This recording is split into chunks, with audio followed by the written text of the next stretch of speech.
Assalamu alaikum students, welcome to MD Academy Biology course. I am Hayan Khan, your biology teacher.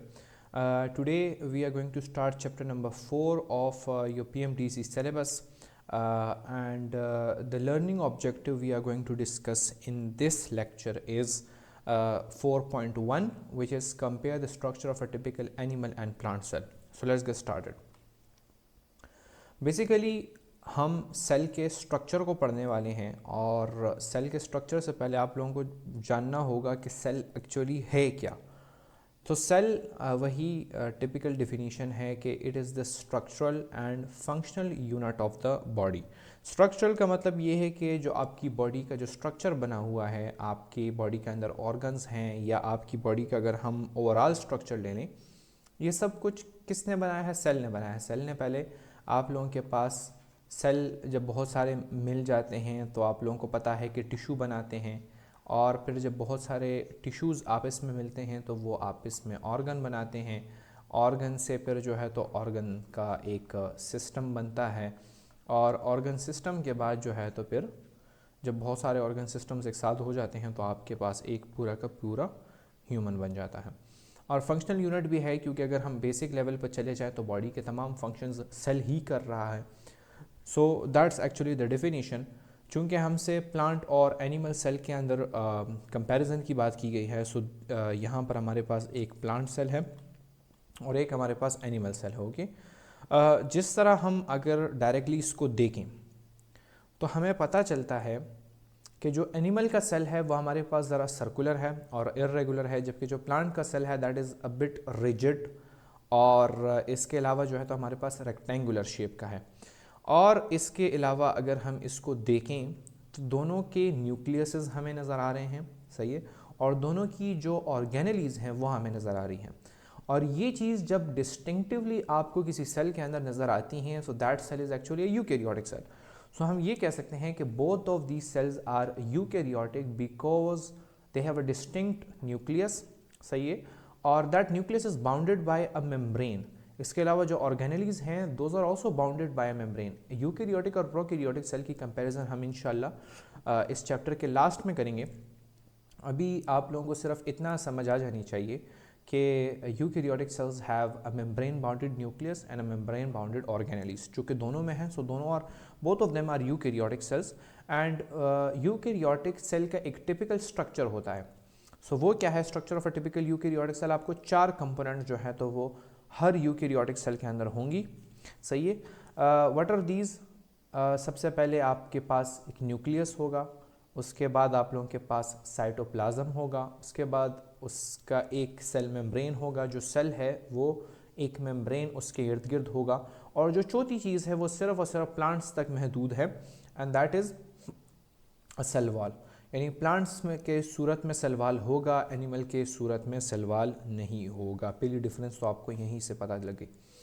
बाकी इसमें हम देखते हैं protoplasm और प्रोटोप्लास्ट। न्यूक्लियस और साइटोप्लाज्म को कलेक्टिवली प्रोटोप्लाज्म कहा जाता है, जबकि प्रोटोप्लाज्म के साथ जब हम सेल मेम्ब्रेन को भी ले लें सो इसको फिर हमारे साथ प्रोटोप्लास्ट कहा जाता है। पास पेपर्स में एक एमसीक्यू आ चुका है, और वो कुछ यूं है कि plant cell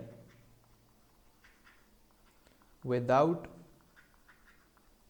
the cell wall is called, सही। तो इसका जो आंसर है दैट इज एक्चुअली प्रोटोप्लास्ट, क्योंकि प्रोटोप्लास्ट में हमारे साथ सेल मेम्ब्रेन होता है, साइटोप्लाज्म होता है, न्यूक्लियस होता है, और जबकि सेल वॉल नहीं होता, सही। एक दूसरी इंपॉर्टेंट इन्फो आप लोगों को याद रखनी चाहिए, और वो ये है कि ये जो प्रोटोप्लाज्म है हमारे साथ that is cytoplasm and nucleus, इसको actually living part of the cell कहा गया है। और उसकी वजह ये है कि हमारे साथ जो वाइटल फंक्शंस हैं बॉडी के, वो साइटोप्लाज्म के अंदर और न्यूक्लियस के अंदर हो रहे होते हैं। यूजुअली न्यूक्लियस के अंदर आप लोगों के पास जेनेटिक मटेरियल भी है, साइटोप्लाज्म के अंदर जितने भी आप लोगों के केमिकल रिएक्शंस है, इसके अंदर हमारे पास क्या है? ऑर्गेनेलीज है ना, जो कि फंक्शंस कर रही होती हैं स्पेसिफिक। सो ये क्या है? हमारे पास जो लाइफ के वाइटल फंक्शंस हैं वो सारे के सारे साइटोप्लाज्म और न्यूक्लियस के अंदर होते हैं, जबकि जो सेल मेम्ब्रेन है और जो सेल वॉल है इनको नॉन लिविंग कहा गया है, and these are actually the protective layers of the cell, सही है। तो इसके अंदर कोई वाइटल फंक्शन नहीं हो रहा होता। These are actually the protective layers of the cell.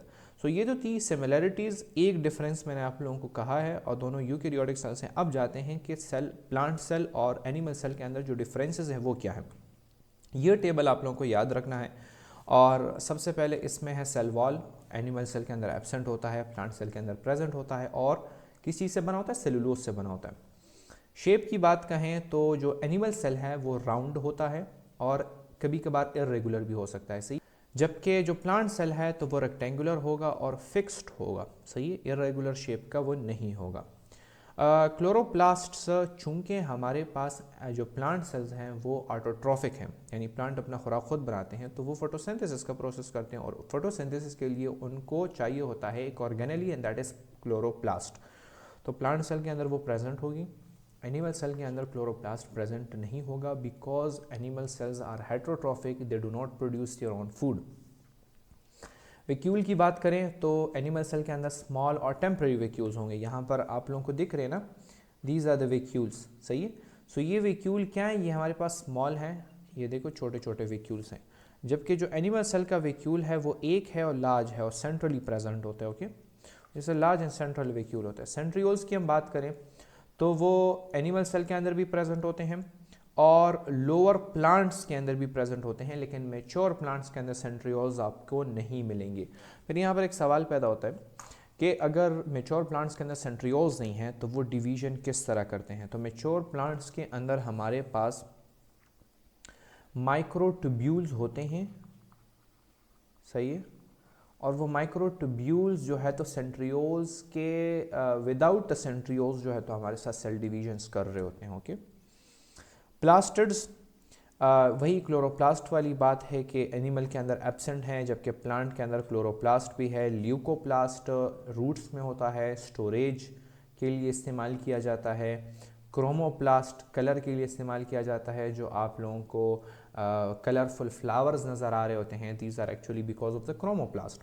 Animals के अंदर एक पिगमेंट है मेलानिन, सही है, ह्यूमंस के अंदर तो वो मेलानिन हमें जो है तो ये कलर दे रहा होता है, but we don't have colourful, कोई पिंक, कोई ब्लू, कोई येलो तो नहीं है ना, तो इसलिए क्रोमोप्लास्ट हमारे अंदर नहीं है। मोड ऑफ न्यूट्रिशन, जिस तरह मैंने आप लोगों को कहा कि एनिमल सेल्स अपना खुराक जो है तो वो खुद नहीं बना सकते, जबकि प्लांट सेल अपना खुराक खुद बनाते हैं। स्टोरेज, जो स्टोरेज फॉर्म क्या है फूड की, जो ग्लूकोज है हमारे साथ, तो एनिमल सेल के अंदर ग्लाइकोजन के अंदर स्टोर किया जाता है, जबकि प्लांट सेल जो है तो उसको स्टार्च में स्टोर करते हैं, सही है। न्यूक्लियस की बात की जाए तो एनिमल सेल के अंदर यूजुअली सेंट्रल होता है, सही है, लेकिन पेरिफेरल भी हो सकता है, साइड्स के ऊपर भी हो सकता है। जो स्केलेटल मसल्स हैं हमारे पास उसमें ये साइड के ऊपर होता है, सही है। और प्लांट सेल में it is push to the side because of large central vacuole, ये देख रहे हैं ना, तो ये न्यूक्लियस आप लोगों का साइड पे चला गया है because of this vacuole. So that was all about this topic. ये जो लर्निंग ऑब्जेक्टिव है ये आप लोगों का कवर हो चुका है। अस्सलाम वालेकुम।